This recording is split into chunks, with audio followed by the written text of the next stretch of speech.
Do luto à superação. Assista comigo esse testemunho do começo até o fim. Eu perdi a minha irmã há 25 anos atrás, vítima de um acidente de carro. Ela tinha ido com a minha mãe em Goiânia e no retorno eles sofreram um acidente no trevo entre Caldas Novas e Morrinhos, numa rotatória para entrar na BR. Minha mãe olhou só para o lado dela e realmente minha mãe falhou e não olhou para o lado do passageiro. Quando ela entrou, uma caminhonete que vinha a alta velocidade pegou a minha irmã em cheio. Ela estava num Fiorino. A minha irmã foi arremessada a 17 metros. Arrancou até o banco do carro, o cinto de segurança e tudo. Minha irmã faleceu na hora. Minha mãe teve uma lesão no cérebro, quebrou a bacia, ficou em coma durante 45 dias. Minha irmã só foi saber sobre a morte da filha depois de 70 dias. Então foi um baque terrível. A vida passou. Essa lesão no cérebro acabou gerando algumas células defeituosas. E essas células posteriormente veio a formar um câncer na cabeça da minha mãe.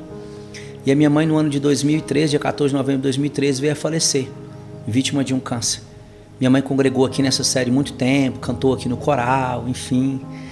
E posteriormente, agora 4 anos atrás, eu perdi o meu pai, vítima de um infarto, lá na cidade de Paraíso, Tocantins. Então assim, Rodrigo, a minha família praticamente foi dizimada. Faleceu minha irmã, faleceu minha mãe, faleceu meu pai. O senhor não tem mais irmãos? Sobrou eu e meu irmão, que é o pescador. Só eu e meu irmão, eu e ele. Mas é uma situação tão difícil e eu sinto mais assim angústia quando chega o final do ano.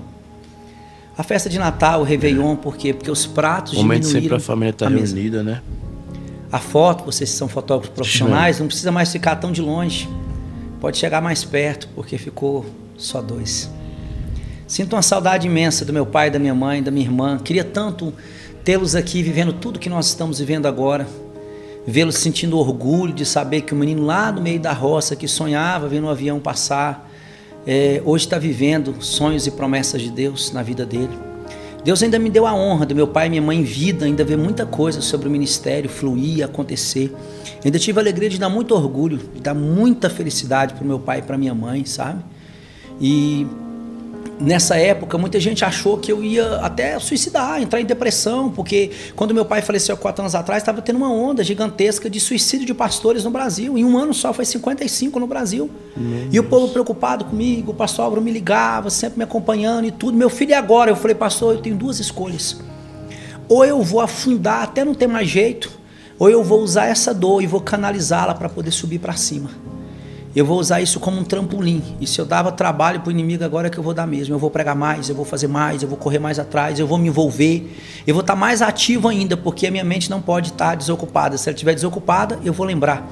Mas se eu estiver envolvido, eu não vou ter tempo para poder estar lembrando. E ainda que eu venha lembrar, eu vou lembrar com alegria, vou lembrar com orgulho pelo paizão que eu tive, pela irmã, pela mãe que eu tive. Eu não vou lembrar com dor. Porque tem gente que fala assim, pastor, é amnésia. Não. Amnésia é não lembrar mais. Agora, cura é lembrar sem sentir dor. E hoje eu consigo viver isso. Hoje eu consigo viver, lembrar sem sentir dor. Porque a minha mente só consegue lembrar das coisas boas.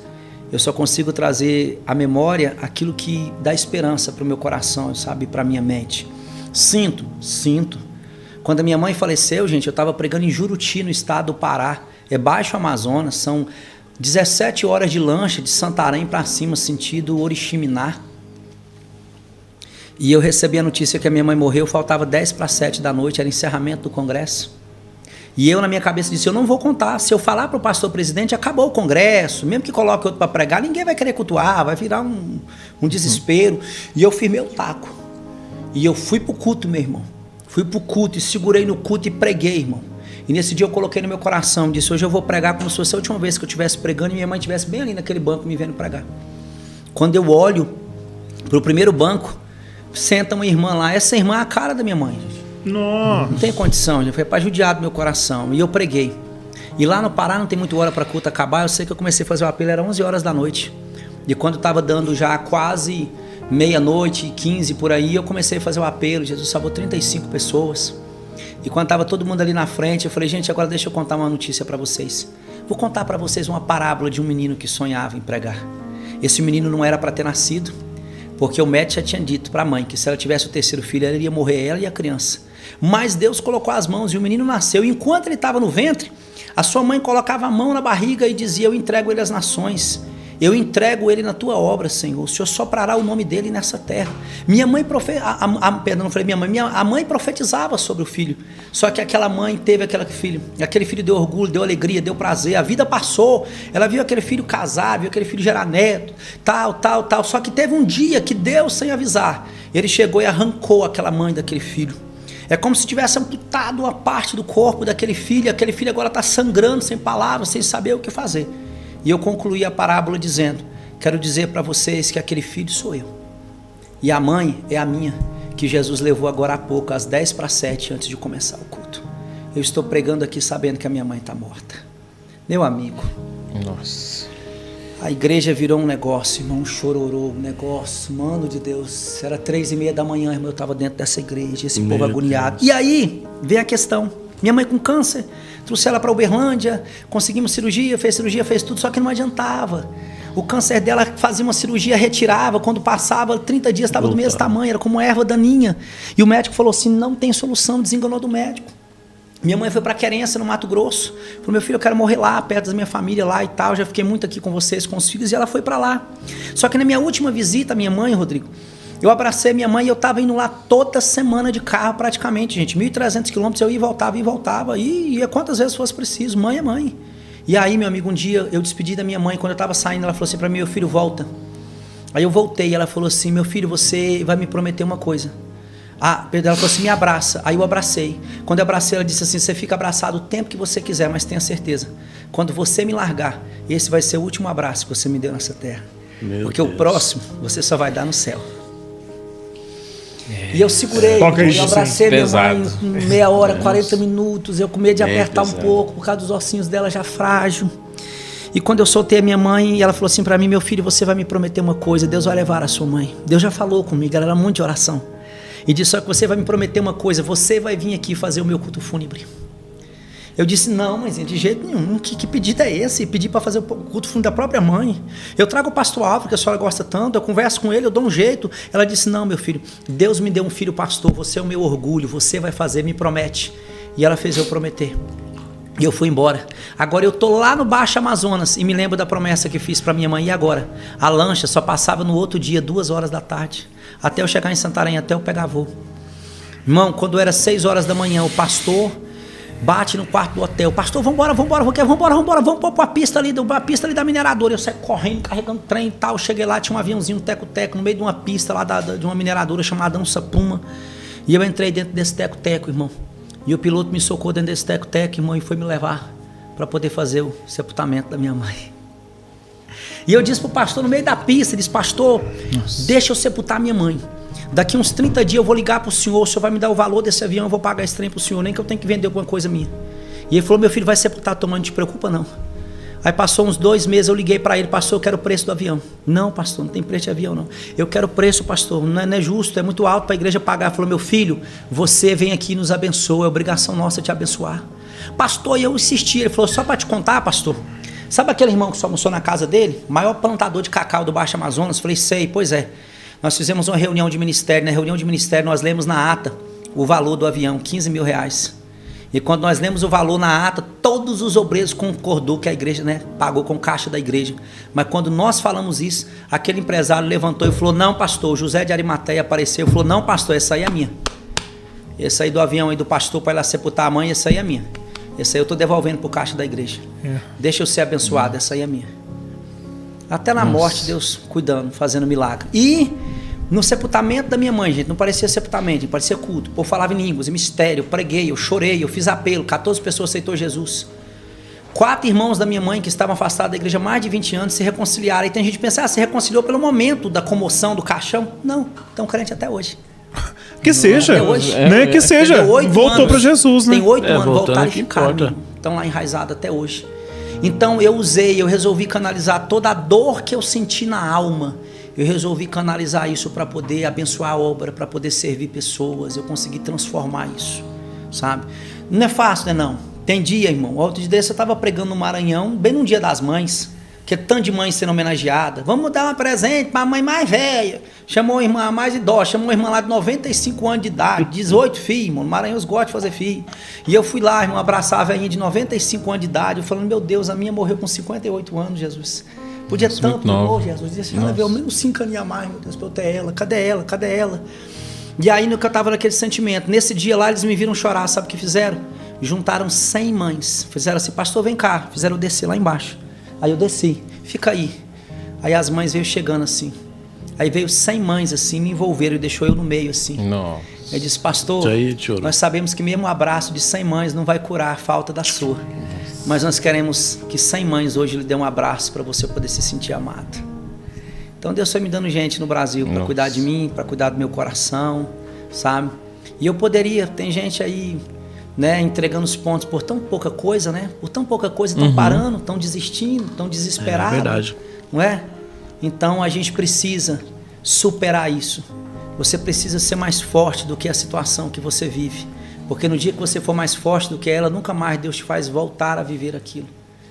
Então eu cresci muito nesse tempo. Muito, muito, muito. É por isso que hoje tá difícil alguma coisa para poder me abalar, que as pancadas já foi grande.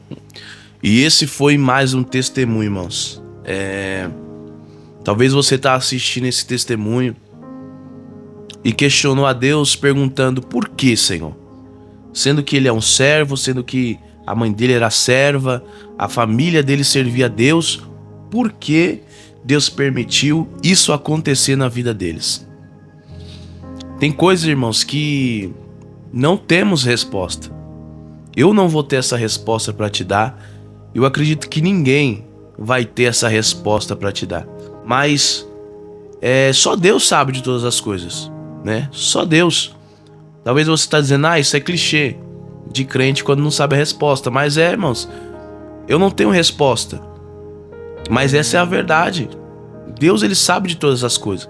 Nunca vamos entender o porquê ele levou a sua mãe, levou a sua irmã, o seu pai. Nós nunca vamos entender isso. Mas não é porque tudo isso aconteceu que vamos parar, vamos desistir, vamos abandonar ele. Como ele mesmo diz, tem pessoas que por menos, muito menos, abandonam a Deus. Por muito menos não querem mais saber de buscar o Senhor. Desiste. Mas eu acredito assim como ele disse no finalzinho do testemunho, que é difícil alguma coisa hoje abalar ele. Por quê? Por tudo que ele já passou. Então, tudo que a gente passa serve de aprendizado e traz maturidade para nós. Então, assim, eu creio, irmãos, que tudo que acontece, Deus, ele tem um controle de tudo. Isso é fato. Mas tudo tem um propósito. Talvez hoje você não entende o propósito. Talvez hoje você não entende o porquê.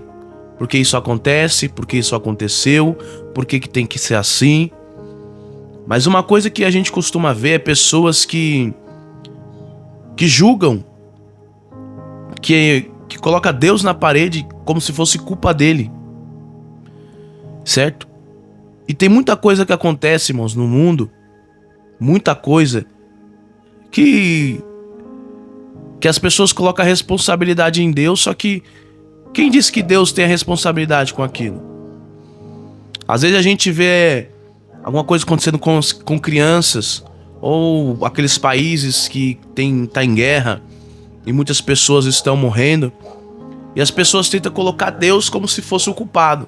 Como se assim, se ele amasse tanta gente, por que ele deixa a gente passar por aquelas coisas? Mas tem coisas, irmãos, que Deus permite, né? Deus permite.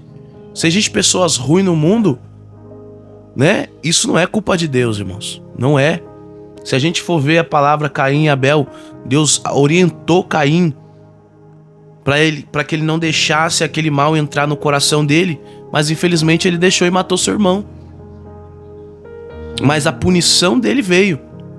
Então você vê, Deus, ele deu a direção, falou para Caim, Caim não obedeceu, matou Abel, mas depois ele teve a consequência dos seus atos. Jesus, ele veio, irmãos, para trazer a salvação, mas também para trazer a justiça. Trazer justiça para o mundo. Então, a gente vive pela justiça de Deus. Não podemos querer julgar, querer falar o que não sabemos, mas apenas crer. Sabemos que em momentos desse, né? De situações como essa. É fácil eu vir aqui e falar para vocês como alguém que não viveu.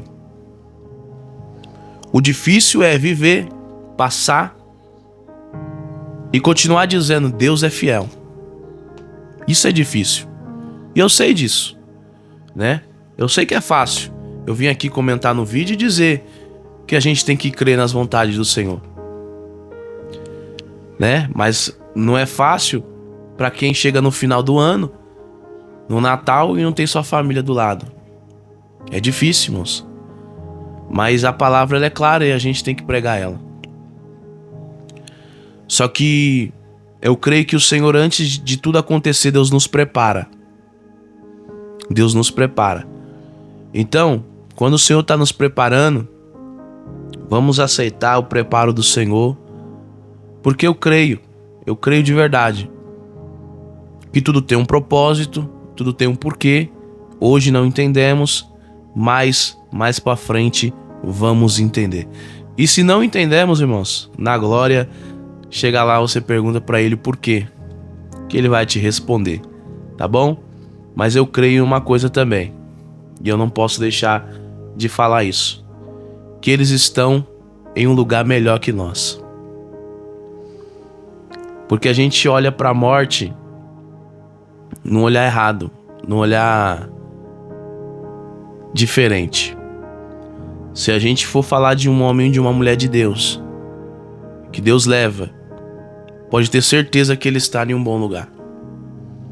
É nós que tá aqui, irmão, sofrendo, né? Quem sofre é nós aqui na terra. Mas para quem tá nesse bom lugar, quem tá no céu junto com Deus, aí esse é o momento de se alegrar, se regozijar na presença do Senhor. Então, eu louvo a Deus pela vida deste homem, desse pastor. Louvo a Deus por esse podcast, né? Louvo a Deus por ouvir esse testemunho e aprender, irmãos. Aprender que mesmo na dificuldade temos que continuar firmes com Deus. E que se vir a prova, do lugar da gente desistir, devemos continuar e ser mais intensos ainda, né? Não cair, mas sim levantar. E eu creio que o Senhor está cuidando de tudo. Amém? Que Deus abençoe a vida de cada um de vocês. Ficam na paz e até o próximo vídeo.